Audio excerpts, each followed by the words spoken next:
Till what time?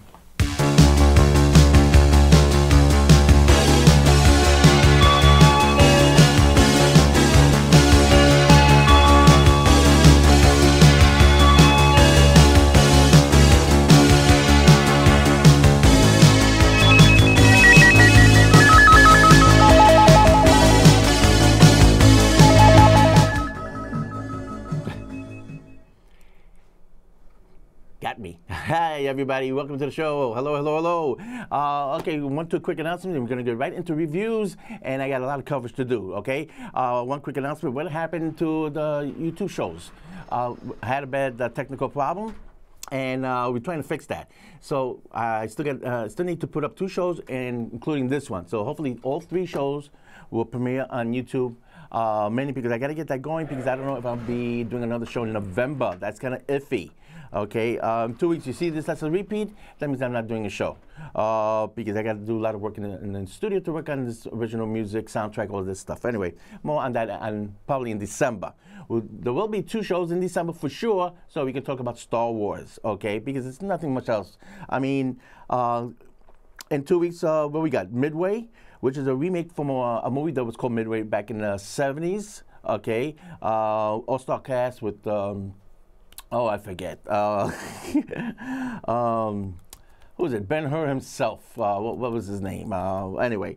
And also, he was in Charleston Heston. He was in Planet of the Apes, of course. Anyway, that was a movie. Roland Emmerich is doing the remake. People said, oh, you know, it's going to be all action, special effects, and everything like that. It's based on the true story about us fighting the Japanese in World War II. It was called Midway because it was, well, midway in the ocean, they fought this big battle, okay? They were called Midway Islands. Anyway, Roland Emmerich did another movie called The Patriot with Mel Gibson and a very young Heath Ledger, who did wind up doing the Joker, okay? He did the better Joker as far as I'm concerned. But anyway, enough of that other Joker movie. Anyway, but the movie's called Patriot. I definitely recommend it because he's pretty good when it comes to history. So I'm looking forward to that. The other movie is Jay and Silent Bob reboot. Okay, they say that's pretty funny as far as the reviews on IMDb. I'll have final word on that. Charlie and the Angels, no way. I'm not going to bother reviewing that. I mean, there's only 2 movies. I'll probably save it for December. Okay, so with that out of the way, let's get right to the top here. So I'm going to start with some movies. Also, I'd like to thank your Pinterest fans. I'm putting up a lot of pictures of Godzilla behind the scenes, and you guys have been finding them, and you've been liking them and clipping them and putting it on your own different boards. I'd like to thank you guys. So I know you guys are watching, okay, and you found me. Now, I'm on Pinterest, Instagram, at the main 2, along with YouTube, and then SoundCloud. In the past couple of shows I posted, but they're not on YouTube. So how you find me? Very simple. Go to Google. Google Videoland Express. They'll all show up, okay? I go by the name of Frankie Son because that is my musical moniker. At the beginning show that was there. Again, you put in Videoland Express, it will take you to my Instagram where I'm known as Frankie Son, okay? Frankie Son is basically Japanese for Frankie, yay, okay? So Google, you'll find everything. It's that simple. So let's get to the movies. Okay, movie reviews. I'm gonna review Maleficent, Terminator, Current War, and Dr. Sleep. I will manage to get an advanced screening on that. Okay, then we're going to talk about box sets later on. Godzilla box set, I'll be talking about that. Star Wars, they put a nice little trick because it has to do with Disney and streaming, which are going to be ending the show. I went to, what you call it, believe it or not, I never got around to Last Jedi. Buying Blu-rays. With Star Wars, I do buy the Blu-rays. And I went to the store, and guess what? All the bonus features, anybody got Force Awakens, all the bonus features, they're all gone. They re-released all the movies, all the bonus features are gone. And they upped the price. I got this for $19.99. Last Jedi, I downloaded for my Amazon, but it did not come with a commentary track.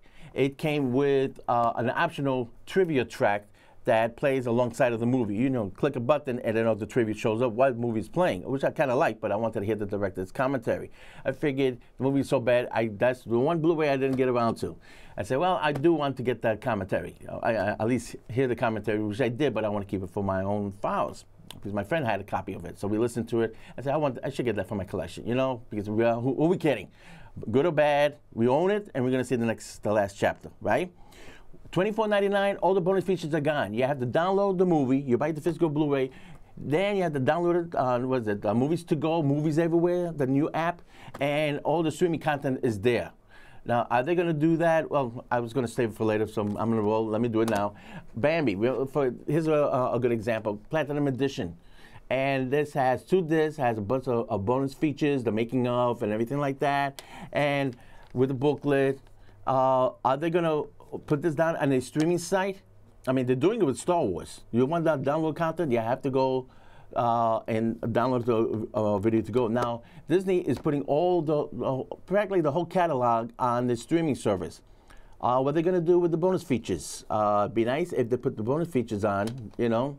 So we'll get more into that later. But because there's a lot I got to say about streaming. Mark doesn't like it, so tonight I'm going solo. And it gives me a chance to talk about streaming, what's going on. For example, it's going to be out in the theaters, Irishman, only in New York and LA, I think a place in Texas, and that's it. And then it's going to have an official premiere on Netflix because they're picking up the tab in this movie. 3.5 hours, all-star cast. And again, it's going, you know, the main outlet is going to be streaming. So I have a lot to say streaming. Mark doesn't like streaming, as you heard in the past couple of shows. He likes the physical disc. Well, I'll be getting more into it later. So let me get to the movies reviews, and then we'll get into this here. Okay, here we go. Terminator, let's start off with that, okay? Wasn't necessary. Right at the beginning of the movie, they changed the whole timeline. They introduced Sarah and a very young John O'Connor. Spoiler alert, because guess what? Nobody's seen this movie anyway. So by Monday, all the sequences out, and this show is going to be old anyway. So who cares, okay? It's very simple. It's like Terminator comes out of nowhere, kills a young baby, the young son, Edward Furlong, with special effects that made him young again. They kill him off right at the first 5 minutes of the movie. And she explains, well, I saved Skynet, and they sent other Terminators to finish the job. So Arnold gets killed at the end of Terminator 2. Remember, he does that thumbs up and drowns and whatever, melts. The red dot goes bling out. And all of a sudden, they pick up, Sarah kind of does a speech. She's there with the kid. Then the bar say, hey, we killed the Skynet. I saved the planet. Arnold, a young Arnold Terminator, comes out of nowhere, blows the kid away. Boom.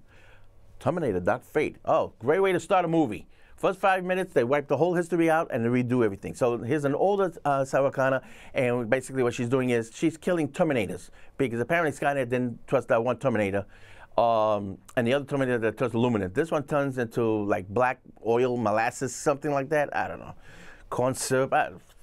Anyway, and they fight this thing, and the whole movie is like a chase. The movie starts really good. You saw the beginning of the first half hour is what's in the trailer, folks. When she the bazooka. And she blows the Terminator on the highway. That's a big entrance. People were clapping. People liked it. Then the rest of the movie is yak, yak, yak, exposition, yak, yak, yak. Terminator catches up with them over by Mexico. Bram, bram, bram, bram. They escape. Sarah kind of thinks she blew Terminator away. No, they find Arnold Schwarzenegger. And it's like, yeah, you're the same Terminator that killed my kid. I've grown old. I respect. I now understand the human condition with my bad Arnold accent. Anyway, and then they decide to tag up to kill this other Terminator because there's a young Mexican girl, plot twist, I'm not going to announce it, but she has something to do with the future, and she doesn't know it yet. And neither do they, except for another, somebody who comes back from the future, the girl. She's up there, right? One of these here. And she, she knows the fate, and she doesn't say anything until near the end of the movie, well, when they meet Arnold, which is like a halfway point. And they say, well, you have something to do with the future, believe it or not, okay? And so that's why Terminator is after the young Mexican girl. So that's the little twist. I thought it was cool. Them explaining how Arnold comes back into the picture, and it's like they didn't try hard enough. It's like, that's the best you got? That's how you reboot this thing? So in a way, it's kind of like, kind of like a reboot. it goes beat per beat. Remember Alien Prometheus? Right? The nosy, stupid scientist that said, "Oh, what a cute little worm," in the face, just like the original facehugger in Alien #1, right? The girl, she's trying to escape. She's in I don't know, one of those chambers, see-through plastic chambers, and there's a little alien. And she's trying to staple herself and trying to get it again. It's a scene, repetition of Alien 1 where the creature comes out of her stomach, okay? So the same beats Prometheus had with Alien 1. This has the same beats, okay? They confront the Terminator, they see what kind of Terminator it is, and then they have a big chase sequence in the middle, and then they get Arnold, and then boom. So even there was a chase scene with, remember Arnold and Terminator 2, they're getting chased, but the Mercury Man, I like to call him, in the shopping mall, and a big truck falls off the platform, and Arnold and the kid on the motorcycle and the big giant truck, 18-wheeler, is going chasing after them. There's a scene like that also in this here. So people say, it's Easter eggs, or fan service, what do you want to call it? I said, it's running out of imagination. They're running this kind of dry. At the end, they're fighting in a big plane. That was a pretty good sequence, way too much CG. They can't kill this damn Terminator, and at the end, it's the factory, just like the second movie. It's same beats, okay? It's kind of tiring. It starts off really good, then it gets, it's good to see Arnold and Sarah. There's one scene, they're both shooting at this thing together like a tag team. They're both, that was pretty cool. But it gets tiring after a while. And at the end, it's like, can we get this over with? Fight this thing over and over at the end. It's like, kill this thing already. It's going to die. Then they find a cheap excuse. Oh, by the way, I found this thing that's been on me all this time. You can kill that robot. You couldn't do that at the beginning of the movie? Oh, there'd be no movie. Anyway, kind of tiring. I still give it 3 out of 5. It's good to see Sarah Connor. She actually saves the movie, not Arnold. Arnold, he's just there along for the ride. And a lot of the stunt scenes, you can tell there's a stunt double. Let's face it, Arnold's 70, so much he can do. That didn't bother me, but movie overall, they got to give this franchise a rest. Okay, I don't blame they had like 5 writers. James Cameron had ideas for this. The guy who did Deadpool, I believe his name is Miller. No fault of his. I think he did a good job of directing. The cast is good. It just, the franchise needs a rest. It wasn't necessary. So that go on your own is doing really lousy at the box office. It's only going to clear $30 million. Wow, that's an embarrassing. It's actually doing worse than the other movie, Genesis. Go figure that out. Anyway, so it is a different timeline though. But with that being said, let's get to the next movie, Maleficent. Angelina Jolie. I hated the first one. I was dragged to this. I was dragged. You know what? It wasn't bad. I actually liked it. It's a combination of Hunger Games meets Game of Thrones. And there's a nice little twist in there. You think somebody's really good, turns out somebody's really bad. Somebody's really bad, supposed to be Angelina Jolie, she actually turns out to be pretty cool at the end. So, a lot of action. Effects are great. A lot of creatures. So if you're like really into heavily fantasy creatures and things of that sort, they're in here. They give you more than enough creatures and stuff. And some of them do get burned at the end. They don't make it to the end. You feel kind of sad. And I actually got caught up in that. It's like, wow, I still got emotions. Okay. Consider being so desensitized with all these damn movies. After a while, you go, which I will get to. What is it again? What did I see? Dr. Sleep. I don't know what I was seeing. Let me get to another movie first. Current War. This film was filmed 2 years ago, and because Harvey Weinstein's name was all over it, they pulled it out. Now you see Benedict Cumberbatch, Doctor Strange, and you see Michael Shannon, General Grievous from Superman movies. They're doing the talk show circuit promoting this film. The film is really good. Wait for it on Netflix. Okay, it should show up any week now. It came out and it's already dead at the box office, so it should be on Netflix really soon. You got 5 superheroes. I mentioned Doctor Strange, General Grievous. It's a film about Thomas Edison and Westinghouse, where they're the 2 inventors that created electricity, but how they're going to spread electricity for one town, and the other guy says, well, I can spread it to a city, not a town. How they're going to spread the current. So it's a challenge between 2 guys. It's like a sort of like a game of war, but they're both inventors, and who's going to get the sole property of the electricity and stuff like that. Based on a true story, Tom Holland is the assistant to Benedict Cumberbatch. His assistant to Thomas Edison. So you got Spider-Man in there. And another guy who comes in, his name is Tesla Nikola. He also helped with the electricity process of how to distribute it, because the one was AC current and the other one was DC current. It was Tesla Nikola. He said you can combine both of them. And what you get, AC/DC. For those about to rock. Had to put that punchline in there. Anyway, and then of course, he's played by Hank McCoy, Beast from X-Men, Nicholas Hoult. He did a great movie called Warm Bodies, where he played a zombie that's actually half awake, believe it or not. It's called Warm Bodies, Nicholas Hoult. I give that movie a 4 out of 5. If you haven't seen it, if you're a Zombieland fan, okay, you're going to really like this one. Warm Bodies, Nicholas Hoult. Check that out. He was really good in it, okay? And believe it or not, Jake Gyllenhaal was supposed to be in this movie. So what happened? Well, basically what happened, he dropped out, and that's how Michael Shannon got in. Okay, next film, because I'm looking at the time. Dr. Sleep. Ian McGregor is lucky that he's going to have Obi-Wan Kenobi miniseries on Disney Channel, on Disney streaming, should I say. That's the rumors, okay? I don't know what I was looking at, okay? To me, the whole movie was a promo for vaping. It's just smoke coming out everybody's mouth. That's how they stuck the souls out of everybody. There's a group there. The girl with the top hat, she was annoying. And basically, it's the first hour. They killed this gang. And Ewan McGregor and his friend, boom, they killed these guys, the whole gang. And then at the last half hour, they revisit the hotel where The Shining was. Okay, real quick, The Shining, I was never a big Shining fan. If you're a big Shining fan, you will like Dr. Sleep. I wanted to sleep, okay? The whole movie friggin' dragged. The last half hour, it was kind of, you know, like, he looks through the door with the hole in his zip that Jack Nicholson goes, "Here's Johnny." Well, he looks in the hole and you see a flashback of the axe and Shelley Duvall's, so she makes a little bit of a cameo. And then at the very end, they go to the maze where, remember, he froze to death and stuff. If you haven't seen it, blooper, spoiler. But anyway, so at the end, they're having this big fight. And then at the end, they're waiting back in the hotel. And they have a final showdown with the girl with the top hat, Ian McGregor.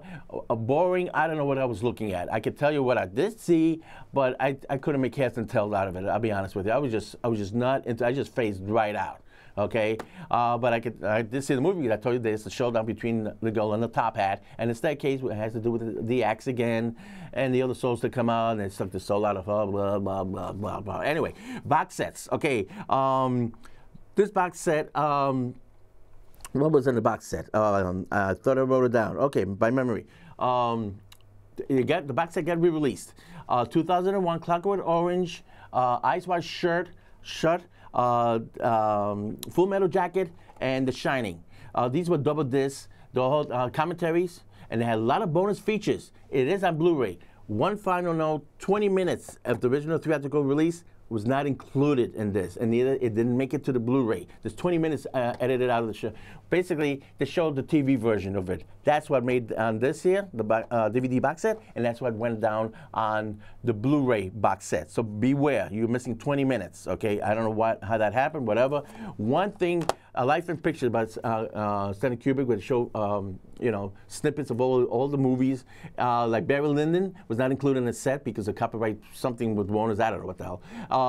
And a lot of his older movies. And it talks about some of the pictures that he never finished. Jack Nicholson was supposed to play Napoleon. That got canceled.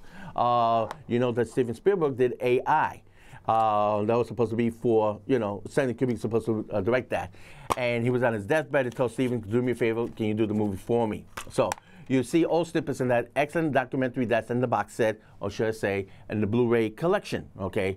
I haven't got the Blu-ray because I already got DVDs. There's not much of enhancement on the Blu-ray from what I heard. Anyway, so let's go box set, Godzilla. Okay, this is the original. Okay, there's the original box set. It had most of the movies from the Showa era. That's from the original Godzilla was 50s. Then the next one started in 1962 with Godzilla vs. King Kong. And that didn't make the box set. Destroy All Monsters didn't make the box set. Okay, all these will be included in the shower collection by Kubrick Collection. Very expensive, $169. That's why I haven't picked it up yet. I'm hoping that the price will go down, or maybe get a used box. It doesn't have the original artwork, no pictures. It got drawings, which I really don't like. Slipcase is kind of like a little bit sloppy.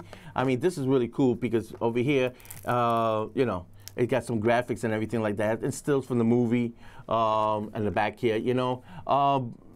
One of the original Godzilla, I don't have it on me, the black and white. There was two of them. Toho released the black and white, the American and the Japanese version, all right? Then Kubrick came out with their own collection, and that's in the box set. The original Toho of Godzilla, the black and white, did not make the box set, and I think that's the better one. Okay, because it has a commentary with Steve Rifle, who is a big Godzilla fan. He came out with a book called Godzilla, the Big Monster. Star, not monster. The Big Monster, okay? The book is too heavy to bring in, so, but it's a really good book. Anyway, and the last, Beware. Okay, I show that, next. Godzilla vs. Monster. People are buying this on Amazon at $50 a piece because they got this continued. This will be in the box set, okay? I got this from the library, and this is the artwork that I was talking about the last time. I showed Abita, Godzilla vs. the Sea Monster. This is, don't pay $50. Those movies are going to be in the box set. This is known as Godzilla vs. the Smog Monster, also known as Godzilla vs. Hedorah. That was the Japanese title. Over here in the US, it was called the Smog Monster. This is one of my favorites, believe it or not. And people say, why? A lot of people hate this movie.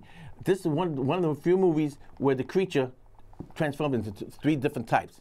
You got the tadpole, you got like the one that crawls on the floor, the flying, and then the big guy in the suit, okay?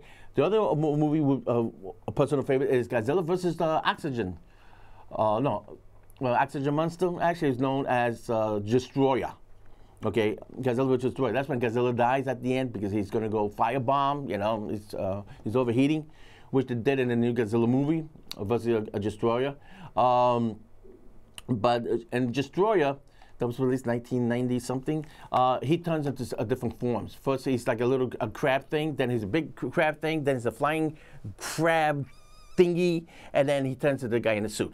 Okay, so, but that was a different series. That was when they decided to like remake the movies in the 1990s, like Godzilla versus Mothra, and Mothra has a bad twin, Batra, and they're both, you know, good Mothra, bad Batra, two butterflies that don't like each other, good and bad. They both team up at the end to kill Godzilla. Anyway, but that's a different era, should I say. So the box set I'm talking about is Showa era. I've still got mixed feelings. The people say, oh, but it has the original version of Godzilla versus King Kong. You can see in the ending, there's not much of a difference of an ending. It's on YouTube. So I'm saying, I don't know if I'm going to rush out and get the box set. And that's, I mean, I collect everything Godzilla, but that's not a rush, you know? So let me see, I'm looking at the clock there. Okay. Now, I mentioned that ending with the ripoff. Yes, Godzilla, Star Wars. I'm looking at my script and I'm trying to fit everything in. It looks like I'm ahead of time. Okay. Now, again with the bonus features. They're doing it for Star Wars, but how about the rest of it? Now, as far as streaming goes, I can say this one thing professionally, so you can see this view. Okay. People said a question I'm answering. You were talking about being a background actor. You haven't done that. I haven't done it this year. I did one TV show, Manifest. We filmed in February. It was like 25 degrees out there. They wouldn't give us a break because they found out it was supposed to be filmed down near the seaport. It was freezing. It was supposed to be 2 days. They lost the permit for the second day. They had to do filming on the first day, and they were just rushing to film everything in that one day. And we didn't get a break until like 6 hours later. And when we were out there freezing. Some people just went home. They walked right off, and they disappeared, and then they signed out at the end of the day. Kind of a messed up thing, a little behind-the-scenes trivia, but it does happen. It was freezing, and after that, I said, you know what? I can't be out here. It's too damn cold. And I got a job offer. If you went to my Instagram, you see quite a few pictures on cars because I was working at BMW. I'm going, well, that gig is out of the way because it was a temp job. Am I going to go back to acting? I'm going back to music. I will go back to acting because in the winter it's just too damn cold. I'm working on the music, which I'll eventually announce, hopefully in December, on SoundCloud. You're going to hear all original music. I'm finally releasing it. It had to do with copyright issues and stuff like that. That's why I kind of hold off on it. But anyway, that's what's happening with that. But as far as the acting, there's a fee now. I signed up 5 years ago.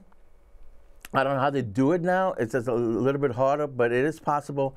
There's some outfits out there do not pay $100 to join, okay? That is not necessary. Do not spend any money taking 8x10 photos. Send it in, you're good. I'm gonna give you 2 networks. Central Casting, look this up on Google, and Casting Networks. Look up the information, give them a call. What is the process? I think it's a $25 one-time fee. I think Casting Networks. You have to do it by appointment. Sometimes they say no, we don't want anybody right now. Please call back in a couple of weeks, a couple of months. The process was different. Anybody can walk in and do it. Not anymore because it's getting overcrowded. Why? And it has to do with streaming. This is the best way to get into the business. The way I did it. Right now, next year, I'm going to get my union card. I'm union eligible right now. I haven't got it. I had to put a stop to it. So my father got ill. I had to take care of him. He passed away. I'm back. I had to work because the bills were falling behind. And now I got an open window since they got rid of my ass and collect unemployment. Now I can work in the music that I promised you guys for the longest. That's going to happen. But if you want to get into background acting, Casting Networks, that's 1. Central Casting, that's 2. Okay? They'll tell you how to go about it, how to join, and you can get into the shows because right now it's booming out there. Thanks to Hulu, Amazon, Apple, they're all producing a lot of shows in New York City and also in Atlanta. Don't like the winter? Go to Atlanta. Okay? It's a lot warmer down there. They got a lot of shows down there. Or California. If you want to, for me, I suffer from asthma, so I'm working on my music. I'm not going to be out there freezing my ass off. But anyway, I definitely recommend it because all these TV shows are exploding. Mark doesn't like streaming. He thinks it's kind of a rip-off. That's what the market is happening. You know, Hollywood, they want franchises. They want remakes and reboots. There's an article I'm going to try to post once the show goes up. There was an article on Hollywood Reporter. Why they're promoting reboots. People keep seeing them. We're going to get stuck with them. And we're stuck with superhero movies. Anyway, that's my last bit. Streaming is happening. I'll get more into it. And we're going to have a nice argument with Mark. I don't know, in November, I'm going to have another show. We're definitely going to have 2 shows in December. So everybody, I think I'm running out of time here. I'm looking at the clock. Yep. Everybody, we're celebrating over 30 years. We're going to be here for the Star Wars movies. Okay? Thank you for watching the show. I hope I give you reviews and advice as much as I can. Thanks for watching, and I'll see you soon. May the force be with you. Okay. Okay. That's a wrap. I think I'll take that with me.